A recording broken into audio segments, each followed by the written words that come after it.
This is Startup Biz Coach Radio, formerly known as Mornings with Terry, and we're empowering entrepreneurs right from the start.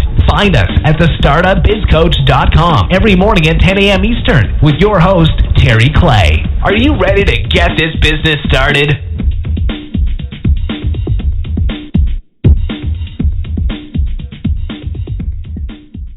Hey, this is Terry Clay, and I am back with another episode of the Startup Biz Coach Radio. Hey, this is Terry Clay, and I am back with another episode of the Startup Biz Coach Radio. Yeah. So we are back on the call yet another day. So excited to be on this call. We do interviews every single day, Monday through Thursday, and then I do the call on Fridays. If this is your first time on the Startup Biz Coach Radio, this is how we do it. And, this is just a value-based call, full of value. I love speaking to the guests that come on the call. They actually help me and change me. So I know that they're doing the same for you.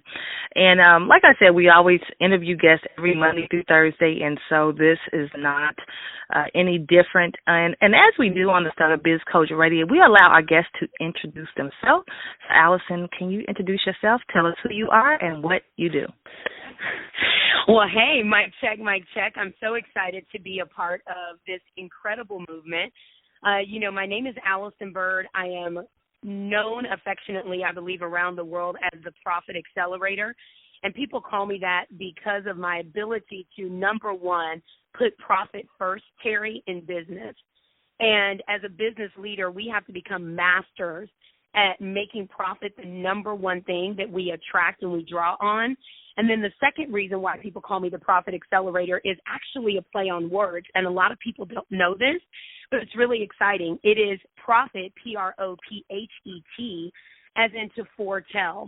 I believe that all of us have a superhuman, supernatural power in some way, and mine is simply to go into the future and go into your future and find your money, find where you can monetize, really cash in on your calling. And when I go into the future, then I can come back into the present and I can navigate you from where you are to where you want to be. And that's really exciting as a part of the work that I do. So I particularly support entrepreneurs that are speakers and coaches that are looking at how do I take my passion and the thing that I'm purposeful about, and how do I create a way to be profitable. And we do that through two revenue lines. One is a sales agency, which is a done-for-you approach, which means we take a bankable brand, someone who is well-known in the industry, well-known in the market, has a wonderful following, and yet they're not monetizing in the greatest way that they possibly can. Here's something I want you to know, Terry. Every leader is missing money. Every leader. There's not one. Doesn't matter how good you are. Doesn't matter how strong your staff. Every leader is going to leave money on the table because there are just places and spaces where you're giving yourself away and giving attention to. So you're just going to miss some things, and you don't always have the bandwidth and the capacity internally to do it. So once I discovered that through years of working with incredible leaders across the globe, once I discovered that, then I said, you know what, let me be the solution. One of the number one ways that you can create limitless success in the world of business is to find a gap where no one is paying attention to it and be a penny in a can, make a lot of noise, get everybody to pay attention to you, and they're paying attention to you because you're being the solution. So that's our sales agency side. And then I have a coaching practice that works with the emerging entrepreneur that could be in one of three places. Either they're in startup, Allyson, I'm working a 9-to-5, I'm a parallelpreneur, which means I'm working a job, and then in the evenings and on weekends, I'm trying to figure out this mastery of developing a nonprofit, a for-profit. I'm trying to write a business plan, a go-to-market strategy. Never done this before. They could be in super stardom. The world knows who I am. I'm on television. I'm in magazines. I'm seen and known all over the place. But guess what? I'm not profitable.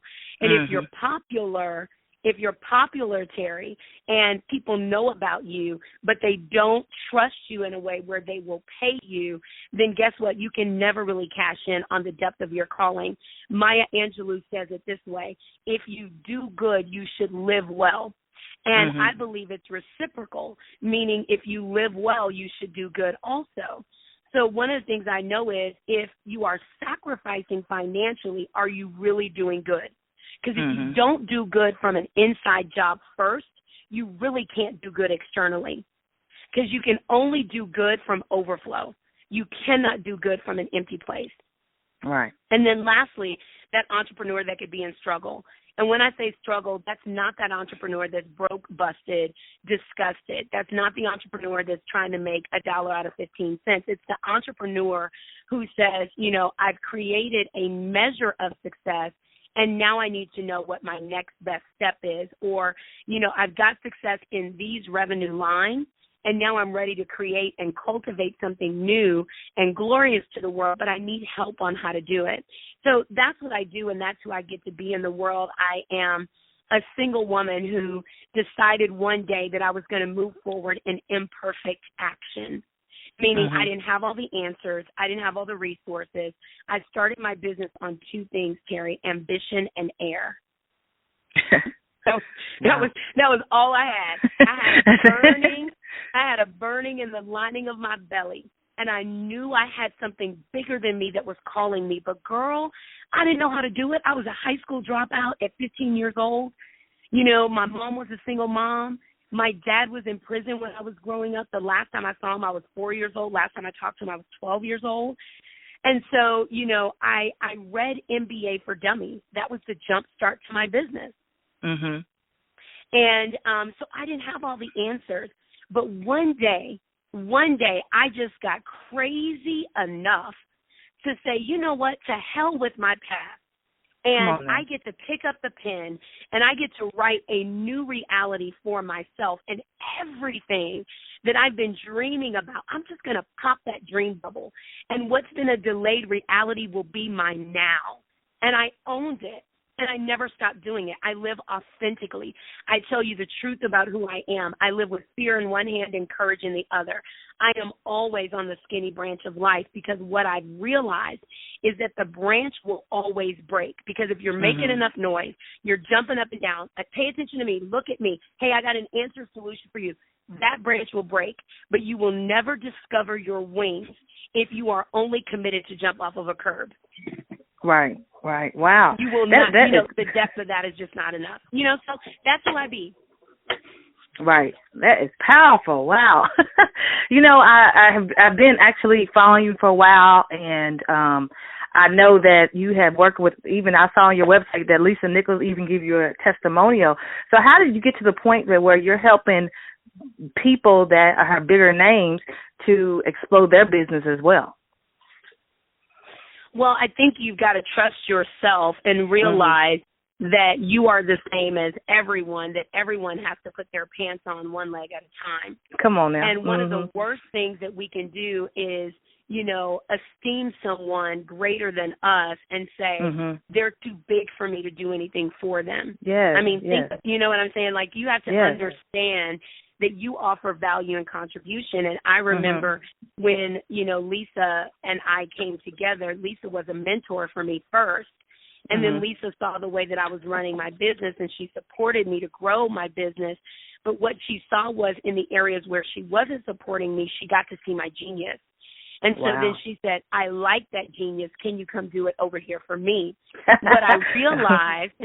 What I realized is, you know, through sitting at tables with prime ministers of major countries and, you know, having a conversation. I just had a conversation with Stedman Graham a few weeks ago, and I was talking to Stedman, just saying to him, listen, Stedman, here are some ways that I believe you're leaving money on the table.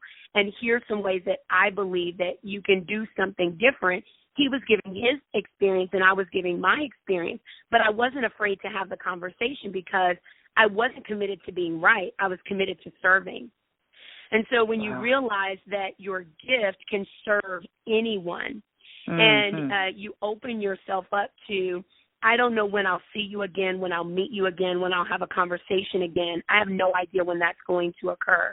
But what I'm committed to is to have value. Write this down. Have value in every conversation and in every interaction. I'm committed to hear and committed to be heard. When you are committed to those things, then you ensure you don't leave conversations wanting. And you don't say, damn, I wish I would have said that, or man, I wish I would have had that. And then I think the other thing is I spend time in meditation and prayer. So I don't go into any environment caught off guard, and it's very rare that I'm blindsided. Like I spend time in quiet and I ask the divine, however you acknowledge the divine, I ask the divine, what am I going for? What's my assignment? And I get to peer into the future. And as a result, I show up equipped. I may not know everything they're going to ask me in every opportunity, but, from Susan Taylor, who, was the senior editor for Essence for years and years and years, Lori Beth Jones, who wrote a book called Jesus Life Coach, Jesus CEO, Paula White, very well known as a major televangelist with access to, over 2 million viewers per day. My access to great people has been not because I saw myself so great, but because I began to really experience my greatness. Wow. And when you live in your greatness, then you open up the portal to serve people who do the same, and then your seat at the table is vacated. Then you can get there, and like Sheryl Sandberg says, you can lean in because you didn't just get in where you fit in.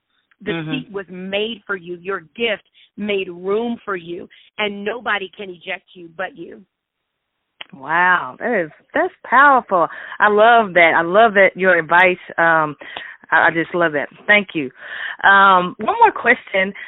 You're a powerhouse business owner. You're just changing lives, giving the value, and you're a female. And how do you keep your femininity and still play the game to win in a world full of men? That's a great question. Number one, I honor men. And I believe that as women, my experience of many women, not all women, so before anybody bombards my Twitter on this, let me be clear that I'm speaking in context of my experience and through, the prescription of my life, how I've seen life, right? My own paradigm. What I've experienced of women as women rise is they find themselves competing with men versus complementing. And I think that what makes us masterful and where we could be masterful is even as far as where we view competition and is don't look at things as competitive. Look at it as complementary. So the first thing is I honor men and I honor their contribution and the value that they bring to the table. Just because I'm there doesn't mean they're not necessary. The same way as with other women, because I've seen other women start to stomp out the light of another woman. And it's like, is the only way that I can stand in the sun is that you're in the shadow? That's not real. I went on vacation on a beach and we walked and walked and walked. And guess what, Terry? There was no end to the beach that we could see. We could walk and walk and walk. There's no end to the sun. We can all stand in the sun. So I think that it's imperative to know that you don't need anybody to be in their shadow for you to be in the light. The second thing is that I realize that my femininity is a requirement of my beingness. That doesn't mean, when I say femininity, that doesn't mean a mini skirt. That doesn't mean flirtatious behavior. That doesn't mean, that's not what I mean. Although I do wear, some hot clothes. I'm always in something sexy. Let's be clear. Right. But let me say I don't depend on that to do anything for me. That's for my own self-expression. But when we walk in the truth of who we are, what happens is we actually open up the space for others to be greater. So I have begun to master my feminine roar, which means I'm okay with sharing my gift, my talent, my voice, my significance. I'm not fighting for anybody to hear me. And a lot of times we create discord when we need validation external from us. When we learn, write this down, when we learn to go within, we will never have another day where we live without. Wow, that's good. Ever, ever, ever, ever. And then what I know for sure is I can have a Louboutin on my foot. I can have a Cartier on my ring finger. I can have a Rolex on my left wrist.